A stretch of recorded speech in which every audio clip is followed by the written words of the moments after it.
All right. It's good to see you, Sid. You too, Akshay. Dude, cheers.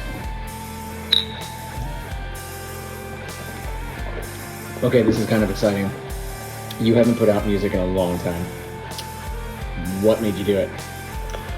Well, I had been wanting to do this for a long time. I had a couple of old albums that were sitting around, especially Just Try from 2005.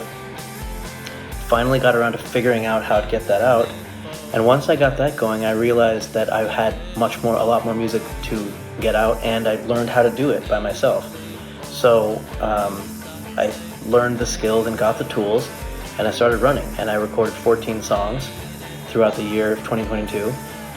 And I met this producer in the process of getting Just Try out from Mexico City. Yeah, but before we go too far into that, actually I'm curious, do you feel like you had something to say? I had a bunch of songs I wanted to play, and I wanted to hear them fully fleshed out. Like the music was in your head? Yeah, it wasn't about something to say, more about like songs I wanted to sing, and I wanted to get the opportunity to sing a certain way or make music that sounded a certain way. And I love playing with people. I love playing with all my collaborators through the years. But I had certain things in my mind. I wanted to get them that way out into sound. Yeah. So as much as you enjoy, collaborating with people, there was like something specific that you had in mind, and you felt like, yeah, I'm going to learn these skills. I'm going to kind of take on that challenge. Exactly. To do this. Exactly. I wanted to see what something sounded like exactly the way I planned it to sound, without any compromise or collaboration. I wanted to hear it exactly the way I thought it, just to see, like, is it even good? Maybe I'd listen to it and be like, oh, I'm really missing somebody else's input on it. But I found that I liked how it sounded, and so maybe no one else does, but I do. But I mean, in a way, I think that's a nice challenge, because it forces you to trust your own instincts more, right? Instead of relying on that input and that feedback maybe from others. That's true. I was recently telling another artist the same thing, that first draft, I've learned to really value the first draft. There's a lot of power in the first take, in the first thought. Your first instinct is much more powerful than we give it credit for. Right. I totally get that. I mean, how many times do we it's work in progress, I'm tweaking this, I'm doing that. But you know what? It's raw, and sometimes that's the best sound. That's the best feeling. Absolutely. Right? I definitely optimized for energy on this album. Like, it's not the perfect piece of polished perfection that I have strived for in the past or whatever, but this is just like raw energy, and like there's some mistakes or flubs or whatever, but the energy is perfect. It's exactly how it sounds, of like the moment of discovery. Tell me about a song on this album then that combines not only having to learn these things and challenge you, but then gives you probably the strongest sense of that energy, that emotion. I think the one that comes to my mind is Upward Looking. That's a song idea I had in college in like 1998. I'm sorry, what? That sat with you for that long? Yeah. All right, tell me more. I used to record a lot of ideas every day in college. Like, I would just sit in my apartment and jam a little bit, and like get an idea and record it. And I have still those sound files. Do you have files sitting in a folder somewhere on the drive? Yes, I do. USB 1 kind of plug-in, probably? No, I mean, I have like thousands of recordings of ideas, and this was one. In fact, I played it so many times I forgot what it was called. I had to go back to the file name to remember what the name of the song was called, and it was called Upward Looking. And that, I just wanted to hear what it sounded like, fully fleshed out. I always knew what I had in my mind about it, and over the years I tried to jam on it with some of my collaborators, but I wanted to hear it finally done, and I did that. I had to learn the skills to play it, and so it's satisfying to hear that one of those things in the vault came to life. That's gotta be rewarding. Do you feel like, it's funny when you say you've had this in your mind for so long, I can't imagine that you're like a completely different person than you were there. So does the meaning and the energy of the song change from when you thought about it then to like what you put into it now?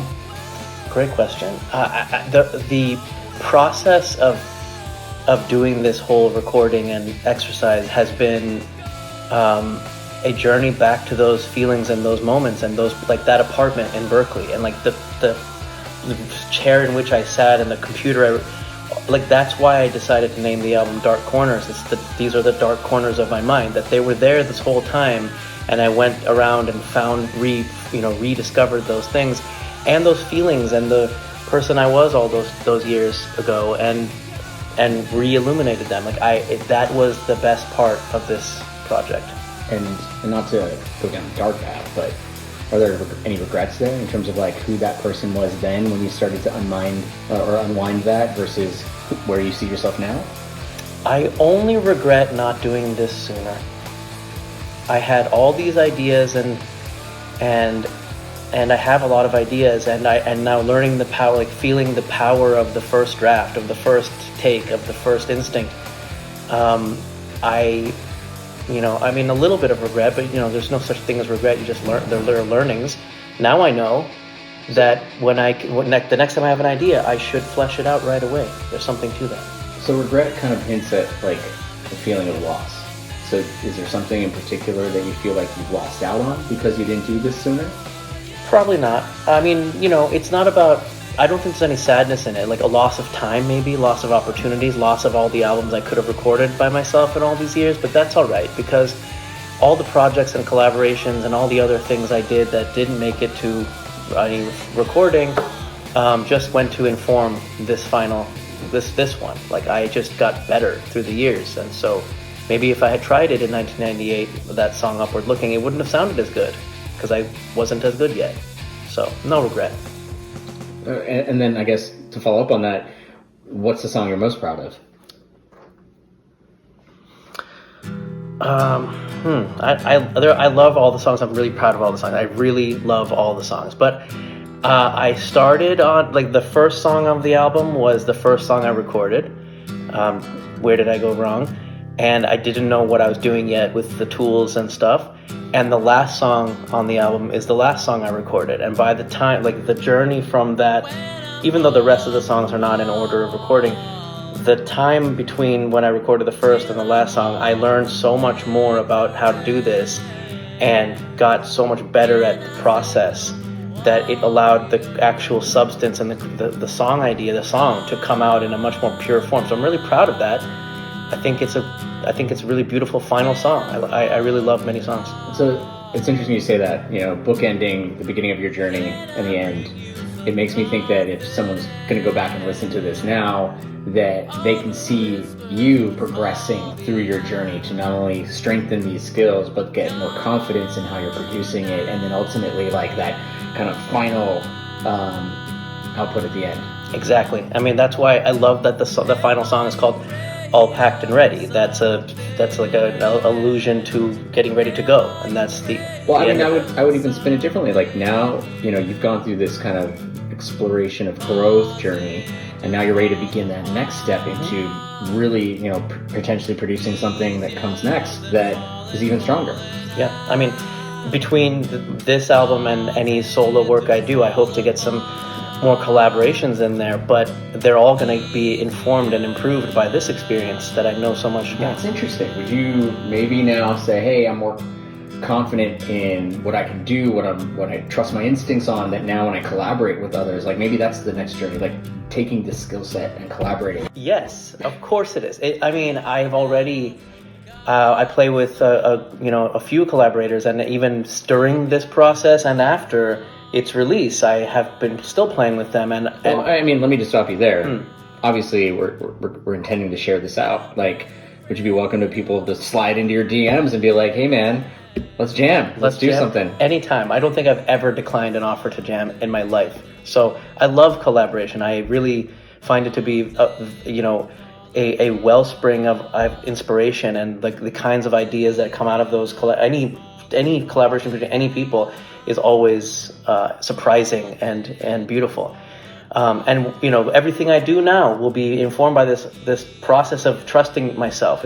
Thanks for saying that, Akshay. That's exactly right. It is people think that your first draft of something needs to be improved and perfected, but I don't think that's always the case. Like, you can perfect them in some ways, but you'll never get that energy back of the first one, Totally. first time. Yeah, because that's where you're at your truest moment almost. Like, this is what I'm feeling, this is what I need to get out. And now you're just like overworking it. Right. Yeah, you might play it cleaner, like in the act of playing music, you have to play things cleanly maybe, but the act of discovery and creation in the moment, the spark is there. You can, if you capture it on some medium, paper or audio or video, that's beautiful. You cannot recreate that. I know. Hey, it's been great to catch up, talk about this. I can only say I'm enjoying the album and look forward to hearing more. Thanks, Akshay.